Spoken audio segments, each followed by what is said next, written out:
сәлем, менің есімім Бейбіт, менің жасым 30-да. Мен Алатау жарық компаниясында жұмыс жасаймын. Жұмыс тәжірибем 9 жыл. Алматы қаласындағы ең ірі электр желілері кәсіпорнының бірі болып табылатын Алатау жарық компаниясындағы еңбек жолым 2013 жылдан басталды. Сол сәтте энергетикалық жүйенің шынайы ауқымдылығын түсіндім.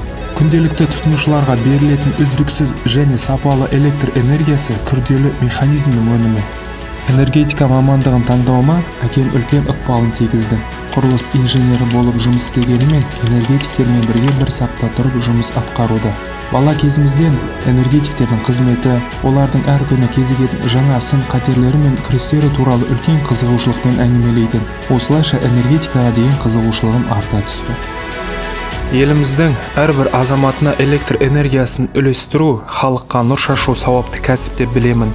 Бұл білім мен дағдыны қажет ететін жауапты да маңызды жұмыс.